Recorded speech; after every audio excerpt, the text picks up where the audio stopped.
So this video is going to be the last video in this section before the test, and we're going to be looking at the natural logarithm, okay? So up to now, we've been looking at logs with base 10, 2, 3, you name it. We've been pretty much looking at it, right?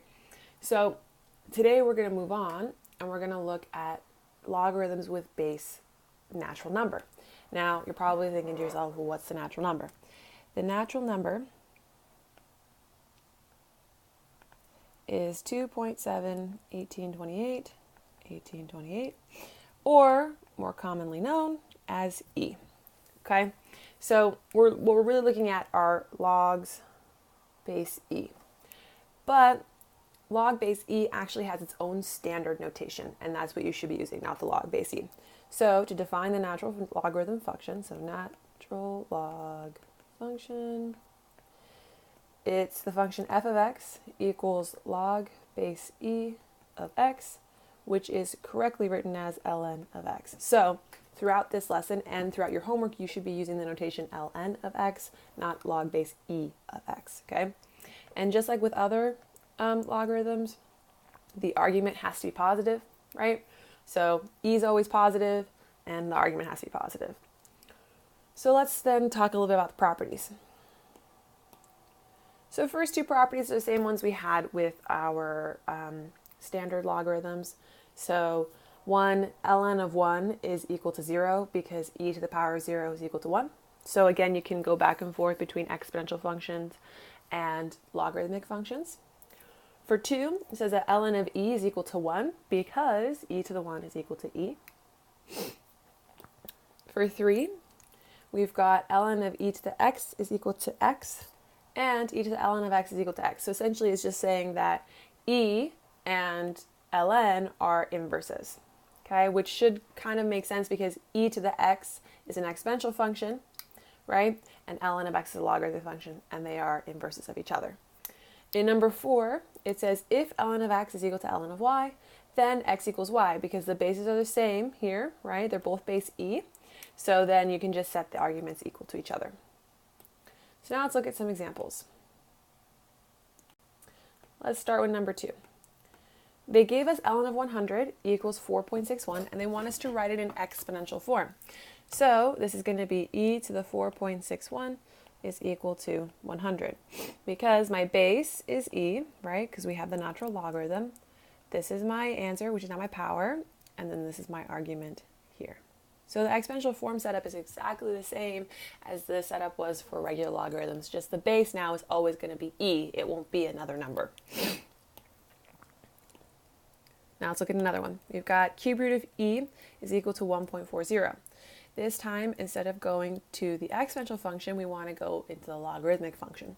So first thing I'm going to do is I'm going to rewrite this as e to the 1/3 equals 1.40. And then I'm going to write this in log form. So I've got log base e. My argument is 1.40. It's equal to 1/3. I cannot leave it like this, though. I need to continue. So ln of 1.40 is equal to 1/3. If you stop at this line, I will mark you wrong. So you need to continue to the ln line, okay?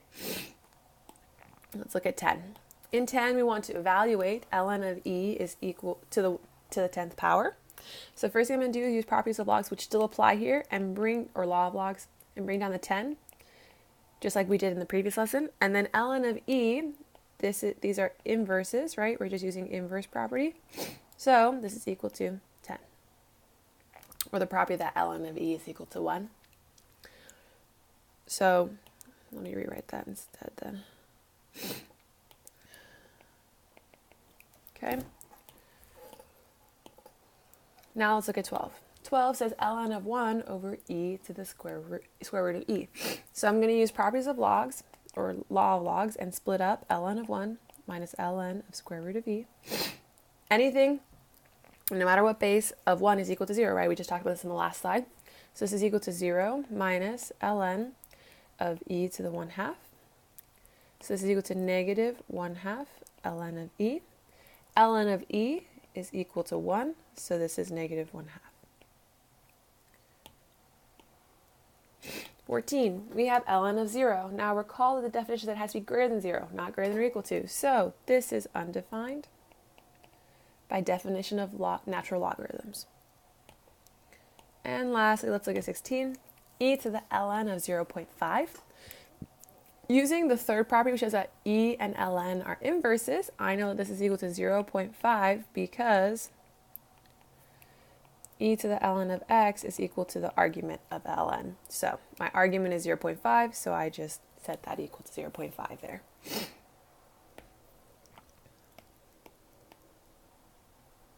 Now let's look at 18. So in 18, we're given ln of 8 minus ln of 2, and we want to simplify.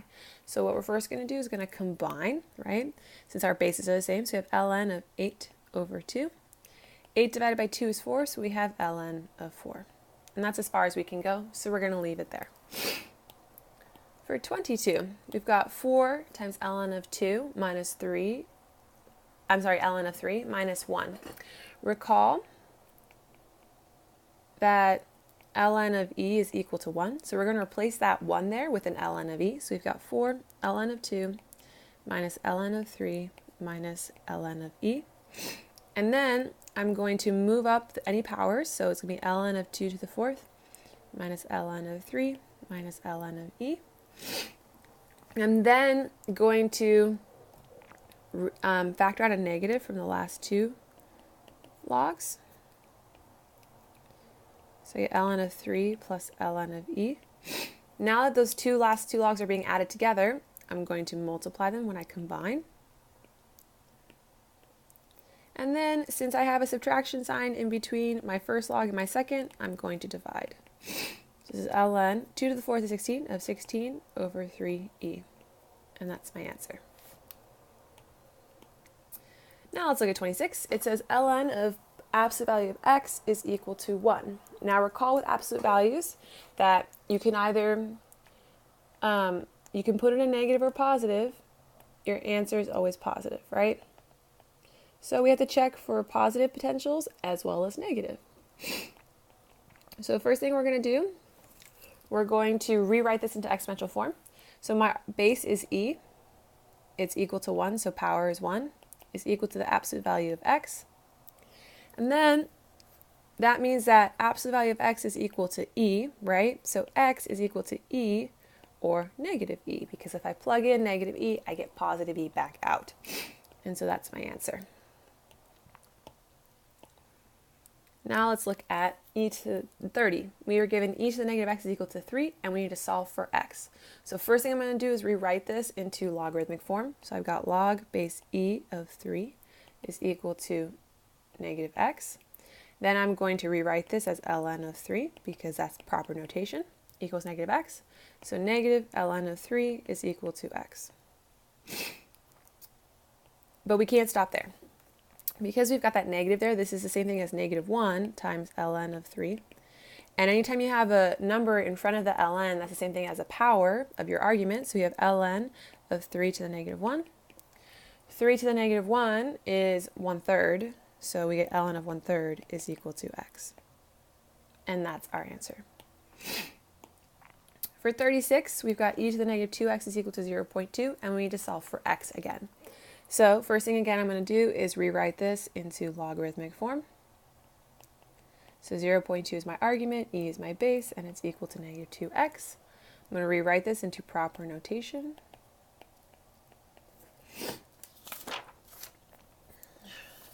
And then I notice that 0.2 is the same thing as 2 over 10, right? So I'm going to write this as a fraction. And then I can reduce that to be 1/5. And then I'm going to split this up using law of logs. So I get negative ln of 5 is equal to negative 2x, because ln of 1 is 0. I'm going to divide both sides by 2, so I get 1/2 ln of 5 is equal to x. I can leave it like that or rewrite this as ln square root 5 is equal to x. For 40, we have absolute value of ln of x is equal to 1.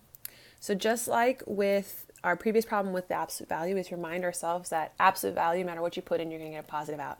So we're going to compare ln of x is equal to 1 Or ln of x is equal to -1, right? Because even if I get a negative or positive out, I still get the same positive answer out for ln.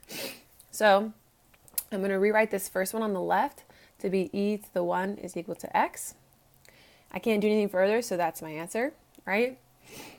Or, and when I rewrite the right one, I get e to the -1 is equal to x, and that also is an answer. You can quickly check and you'll see that both of those work, because e to the -1 doesn't mean it's a negative e, it means that it's 1 over e. So it's two different things, okay? But those are my two answers.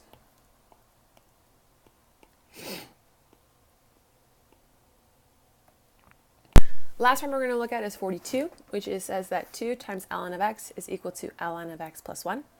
Now recall the very last property we talked about at the beginning of this video was that if you have two ln's equal to each other, you set their arguments equal to each other, right?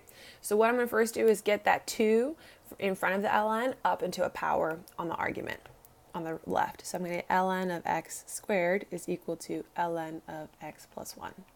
So I'm going to take x squared and x plus 1 and set them equal to each other because I have two ln's. So their bases are the same, so I can set them equal to each other for the arguments. I'm then going to move the x and the 1 over. I realize that I can't factor this, so I have to use quadratic.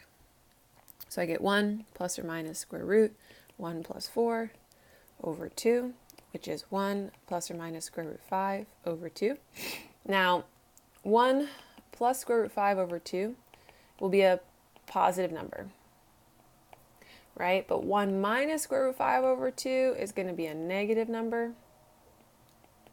So my only option for an answer is 1 plus square root 5 over 2, because we cannot have a negative number. And if we were to plug in 1 minus square root 5 over 2 into this, we more than likely it doesn't work. So our answer is just 1 plus square root 5 over 2. And that's the lesson. So classwork due on Monday the 20th for F block and Tuesday the 21st for C block is page 490, numbers 1 through 43 odd. Just as a reminder, again, even though it's on both this packet of notes as well as the ones you guys got on Monday and Tuesday, I believe, your test 16 is on the 23rd for F block. That's a Thursday, is in next Thursday, and the 24th for G block.